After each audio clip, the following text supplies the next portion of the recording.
নমস্কার বন্ধুরা, আমি হাসি খুশি মিঠুদি।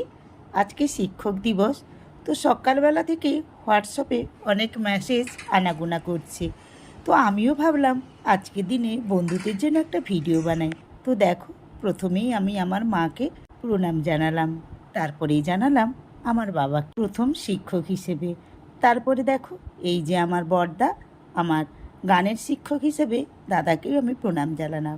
আর ইনি হচ্ছেন আমার গার্লস স্কুলের শিক্ষক ধরণীধর গায়েনবাবু। তো উনি আমার ছোটোবেলার বান্ধবী মণি, তার বাবা। ও তার হোয়াটসঅ্যাপে তার বাবার প্রতি শ্রদ্ধা জানিয়েছিল। তো ধন্যবাদ রে মণি, তোর জন্যেই আজকে আমি স্যারকে দেখতে পেলাম। তো আমি দূর থেকে স্যারকে সশ্রদ্ধ প্রণাম জানালাম। সবশেষে প্রণাম জানালাম আমার হাজব্যান্ডকে, ইনিই আমার সাংসারিক জীবনের প্রধান শিক্ষক মশাই। কেমন লাগলো ভিডিওটা জানাবে কিন্তু। টাটা।